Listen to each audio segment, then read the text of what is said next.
پھر سانپ کا ڈسا اتنا نہیں تڑپتا جتنا غیبت کا ڈسا ہوا انسان تڑپتا ہے. پھر سانپ میں اتنا زہر نہیں ہوتا جتنا اس گندی زبان میں زہر ہوتا ہے. شیر کا پنجہ اتنا نہیں پھاڑتا جتنا یہ 2.5 انچ کی زبان گوشت کو چیر پھاڑ کے رکھ دیتی ہے. پیٹرول اور گیس کی آگ سے وہ آگ نہیں بھڑکتی جو اس چھوٹی سی زبان سے آگ بھڑکتی ہے. شہروں کے شہر جل رہے ہیں اور اس کے پیچھے بات کیا ہے؟ غیبت. غیبت، گندا بول، گندا بول. ہاں اگر گھروں کو جنت بنانا ہے غیبت چھوڑ دو.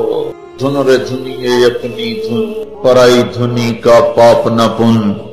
تیری روئی میں 4 بنولے، سب سے پہلے ان کو چن. کیا مطلب؟ اوروں کی برائیاں نہ دیکھو، اپنی برائیاں دیکھتے رہو، دیکھتے رہو. اپنی کمیاں دیکھو گے تو اللہ تعالیٰ مرنے سے پہلے توبہ نصیب فرما دے گا اور ساری دنیا تمہیں اچھی نظر آئے گی. اگر اپنی اچھائیاں دیکھو گے اور اوروں کی برائیاں دیکھو گے تو اللہ توبہ کا دروازہ بند کر دے گا. سارا جہان آپ کو برا نظر آئے گا، اپنی ذات آپ کو بڑی اچھی نظر آئے گی اور بڑی قابل تعریف نظر آئے گی. اور اس کے ساتھ پھر تکبر پیدا ہوتا ہے اور تکبر میں مرنے والا جنت کی ہوا بھی نہیں سونگھ سکتی. پہلے عجب آتا. عجب کیا ہے؟ میں بڑا اچھا ہوں، میں بڑا اچھا ہوں. یہ عجب ہے، میں بڑا اچھا ہوں. صرف اس حد تک میں بہت اچھی ہوں، میں تو بہت اچھی ہوں، میں تو بہت اچھا ہوں. یہ عجب. جب عجب کو لگام نہیں دے گا تو اگلا درجہ آئے گا، اگلا درجہ. عجب اور تکبر کی حد ساتھ ساتھ ملی ہوئی ہے. اس لیے بارڈر پر پولیس کھڑی تھی، بارڈر پر فوجیں کھڑی ہوتی. بھائی آپس میں بارڈر مل نہ جائے تو عجب اور تکبر کا بارڈر ملا ہوا ہے. تکبر کیا ہے؟ میں بڑا اچھا، وہ بہت گندا. میں بڑی اچھی، وہ بہت گندی.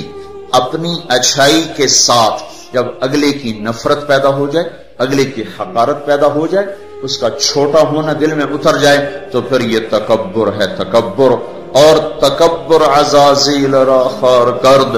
شیطان نے شرک تو نہیں کیا تھا، تکبر کیا تھا. اگر میں سجدہ نہیں کرتا، اتنی بات تو اس کی ٹھیک ہے کہ مخلوق کو سجدہ نہیں ہوتا، لیکن کیوں نہیں کرتا تھا؟ انا خیر منہ. تو دو باتیں. اللہ نے زمین آسمان سے کہا میری مانو، ان کا یا اللہ ہم نہیں مانتے. اللہ نے شیطان سے کہا میری مانو، ان کا یا اللہ میں نہیں مانتا. تو زمین آسمان کو کچھ نہیں کہا، شیطان کو مردود کیا. کیوں؟ دونوں نے. انا اردنا الامانۃ علی السماوات والارض والجبال. ہم نے آسمان، زمین، گلگت کے پہاڑوں کو کہا میری امانت اٹھاؤ. فابین ان یحملن منها.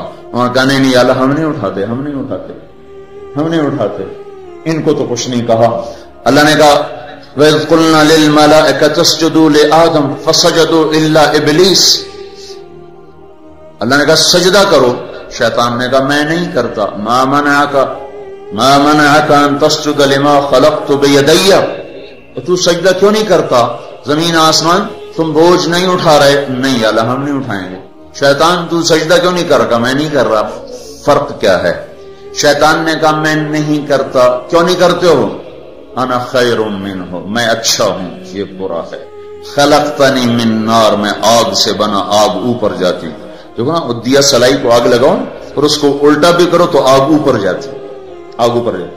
خلقتنی من نار وخلقتہ من طین. میں آگ سے، یہ مٹی سے. استخبارہ، وہ متکبر ہوا نہ کہ دفع ہو جا. اچھا زمین آسمان نے کہا ابھی اللہ ہم نہیں اٹھاتے.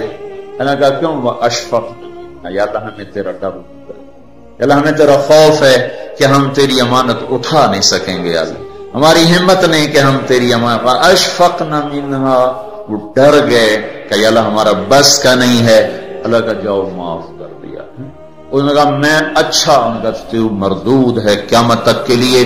تو میرے بھائیوں بہنوں، ایک بہت بڑی آگ ہے جو جنگل کی آگ سے بھی زیادہ شدید ہے، اور یہ زبان کا غلط بول ہے. یہ غیبت ہے. یہ غیبت جو سب سے زیادہ انسانوں کو جہنم میں لے کر جائے گی، سب سے زیادہ انسانوں کو جہنم میں گرائے گی. عیسیٰ علیہ السلام گزر رہے تھے، ایک ڈاکو بیٹھا تھا پہاڑ کی چوٹی پر. اس کی نظر پڑی، اس کو خیال آیا میں کیا زندگی گزار رہا ہوں. انہوں نے کہا یا اللہ میری توبہ مجھے معاف کر دے، آئندہ تیرے نبی کا ساتھ دوں گا. اور یہ کہہ کر پہاڑ سے نیچے اتر آیا اور ساتھ چل دیا. ایک آدمی عیسیٰ علیہ السلام کے ساتھیوں میں سے، اس نے پیچھے مڑ کے دیکھا تو وہ ڈاکو تو جو نیک لوگ ہوتے ہیں نا، نیک لوگ، ان کے لاشعور میں اپنا اچھا ہونا اترا ہوتا، ہم بڑے اچھے ہیں. یہ چیز بہت بڑا سبب ہے دین سے دور لوگوں کے اور دور ہو جانے کا. جنید جمشید گلوکار ہے گانا گانے والا، اب ماشاءاللہ توبہ کر لی ہے، مجھ سے بڑی داڑھی ہے، مجھ سے بڑی پگڑی باندھتا ہے. 6 سال ہم اس کے پیچھے پھرتے رہے. جب اللہ نے اس کو توبہ کی توفیق دے دی تو اس نے مجھ سے کہا میں صرف اس وجہ سے ان راہوں پہ چلا کہ تم نے مجھے حقیر نہیں سمجھا اور نفرت کا اظہار نہیں کیا، اور دوسرا کبھی فتویٰ نہیں سنایا کہ تو حرام کھاتا ہے. حرام ہی تو کھا رہا ہے، یہ ہم نے کبھی منہ سے نہیں کہا تو حرام کرتا ہے، حرام کھاتا ہے. سنتے رہے سنتے رہے سنتے رہے، چلتے رہے چلتے رہے. 6 سال کے بعد خود ہی توبہ کر لی، 3 چلے بھی لگا دیے اور داڑھی بھی رکھ لی اور چلے بھی لگ گئے اور کتنے حج ہو گئے. اور اس کے پیچھے کیا تھا؟ صرف محبت. اس کے گناہ کا اس کو تانا نہیں دیا. تو یہ جو تانا دینا ہوتا ہے یہ اور لوگوں کو دین سے دور کرتا. تو اس آدمی نے عیسیٰ علیہ السلام کے ساتھی نے یوں دیکھا اور بڑی حقارت سے کہا ہاں پڑے آئے ہیں جو نیک لوگ ہوتے ہیں، نیک پاک عورت، پردے دار عورت، کوئی آ گئی ایسی بیچاری تھوڑی سی اعمال میں ڈھیلی تو اس کو بڑی ایسے نفرت کی نظر سے دیکھتی، آپ بڑی نیک حاجن بنتی، اس کو ایسی نظر سے دیکھتی. یہی حال یہ پکے نمازیوں کا ہے، یہ ایسے دیکھتے ہیں کہ جیسے پتہ نہیں اگلا دین سے ہی نکل گیا ہے. تو اس نے یوں دیکھا تو اللہ تعالیٰ نے فوراً جبریل کو بھیجا، کہا میرے روح عیسیٰ تیرے پیچھے 2 آدمی آ رہے ہیں، ایک تیرا ساتھی ہے، ایک ڈاکو چور و چکا ہے.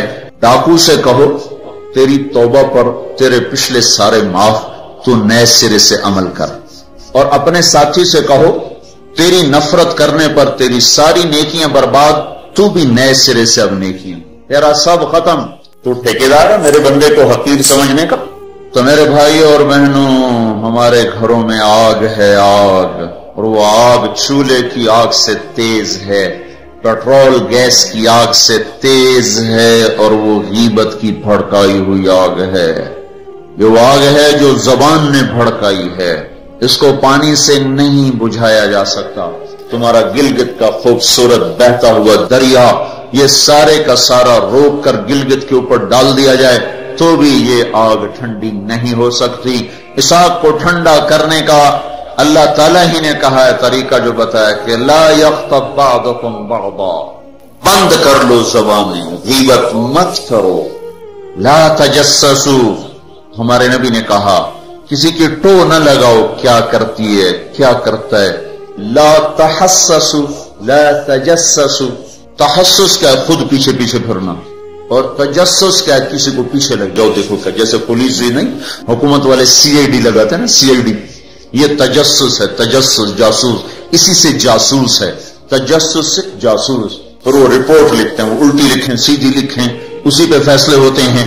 تو میرے نبی نے کہا کسی کی ٹو نہ لگاؤ، کسی کی برائیاں نہ دیکھو، برائیوں پہ پردے ڈالو، اچھائیوں کو اچھالو، تو اللہ تمہیں سیدھا جنت کی راہوں پر لے جائے. تو جہنم وہ ہے جس میں مسلمان مرد عورتوں کو ڈالا جائے گا جو نافرمانی کرتے، نماز چھوڑتے مر گئے، سود کھاتے مر گئے، حرام کھاتے مر گئے، رشوت لیتے مر گئے، نماز چھوڑتے مر گئے، روزہ چھوڑتے. ایک اور بتا دوں، یہ گناہ تو عام ہے، بہنوں کو حق نہیں دیا اور اس کے ساتھ مر گئے. بہنوں کا حق ہے نا باپ کی جائیداد میں، ماں کی جائیداد میں. اگر باپ نے 3 روپے چھوڑے ہیں، ایک بھائی 2 بہنیں ہیں، 2 روپے ایک بھائی کو ملے اور آدھا ان کو ملے گا، تو کیا ہوا بھائی؟ ادھر کیا ہوتا ہے؟ سارا حق بھائی دبا کے بیٹھ جاتا، سارا حق بھائی نے دبایا. اور بھائی کیا ہوا؟ کہا جی ہمارا رواج کوئی نہیں. اچھا قرآن تو کہتا ہے للذکر مثل حظ الانثیین، 2 بیٹیوں کے برابر ایک بیٹے کا حصہ ہے. 1 روپیہ بیٹی کو ملا، 2 روپے بیٹے کو ملے، 8 آنے بیٹی کو ملے، 1 روپیہ بیٹے کو ملے گا. پر اللہ تبارک و تعالیٰ نے عورت کا حق پہلے بتایا، مرد کا حق بعد میں بتایا. للذکر مثل حظ الانثیین، للذکر مثل حظ الانثیین. اور یہاں ساری گلگت کی وادی بہنوں کا حق کھا جاتی ہے، اور کوئی کہتا بھی نہیں کہ حرام ہو گیا. تو رشوت کھائے تو کہتے رشوت کھاتا ہے، کوئی سود کھائے کہتے بڑا مجرم ہے سود کھاتا ہے، کوئی ڈاکہ ڈالے تو کہتے بڑا ظالم ہے ڈاکے مارتا ہے. سارے گلگت والوں نے بہنوں کے حق پہ ڈاکہ مارا، نہ کوئی مقدمہ ہوا، نہ کوئی فریاد ہوئی، نہ کسی نے ہائے کی. اور کسی بہن نے کچھ مانگ بھی لیا تو الٹا اسے پہ چڑھائی ہو گئی. بہنوں کا حق کھاتا ہوا مر گیا، جنت کی ہوا بھی نہیں لگی. ماں کا حق کھا لیا، خامد مر گیا، اللہ نے ماں کا حق رکھا ہے. اولاد ہے تو 8واں حصہ ماں کا ہے، اولاد کوئی نہیں 4تھا حصہ ماں کا ہے. باپ مر جاتا ہے، مائیں بیچاری فقیر بن کے بچوں سے خیرات مانگتی ہیں، حالانکہ اللہ نے خامد کے حق میں سے 1/8 ماں کا حق رکھا تھا، کوئی نہیں دیتا. ماؤں کا حق ہڑپ، بہنوں کا حق ہڑپ، اور پھر اس کے ساتھ یہ احساس بھی نہیں ہے کہ میں مجرم ہوں، میں نے ظلم کیا ہے، یہ احساس ختم ہو گیا ہے. تو بھائیوں میرے بہنوں، اللہ نے جہنم کو بنایا ہے نافرمان مسلمان مرد عورت کے لیے. اگر توبہ نہ کی تو اس میں جانا ضرور ہے. جو ہے نا آخری آدمی ہے جو نکالا جائے، جب وہ نکالا جائے گا تو اللہ تعالیٰ کہیں گے اس کو نکالو، ایک آدمی دوزخ میں اس کو نکالو. تو وہ جبریل آ کر کہیں گے بھی اس کو نکالو. تو دوزخ کا فرشتہ مالک کہے گا کہ دوزخ نے ایک کروٹ بدلی ہے، اس میں ہر چیز کو اس نے الٹا پلٹا کے پھینک دیا ہے، مجھے سمجھ میں نہیں آ رہا وہ کہاں پڑا ہوا ہے. تو جبریل کہیں گے یا اللہ وہ مالک کو پتہ نہیں چل رہا وہ کہاں پڑا ہوا ہے. تو اللہ تعالیٰ کہیں گے جاؤ فلاں پتھر کے نیچے دبا پڑا ہے. میں نے پتھر بتایا تھا نا، پتھر کیا ہوتا ہے، پتھر کیا ہوتا ہے جس کے نیچے پہاڑ بھی پگھل کے پانی بن جائیں گے. اللہ تعالیٰ کہیں گے فلاں دوزخ کے کونے میں پتھر کے نیچے ہے.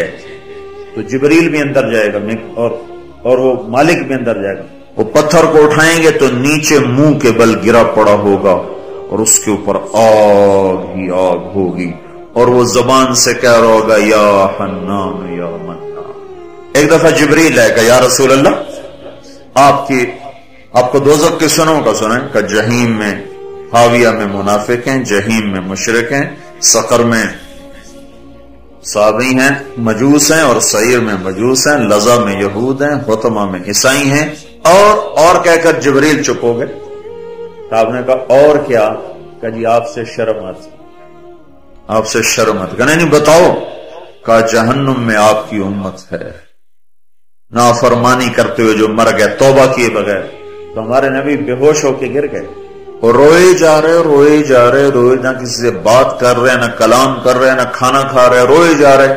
حضرت عمر رضی اللہ تعالیٰ عنہ اجازت مانگنے گئے تو آپ نے اندر آنے کی اجازت نہیں دی. سلمان فارسی اجازت مانگنے گئے تو آپ نے اندر آنے کی اجازت نہیں دی. سلمان فارسی بھاگ کے حضرت فاطمہ کے پاس گئے کہ جاؤ ابا کی خبر لو.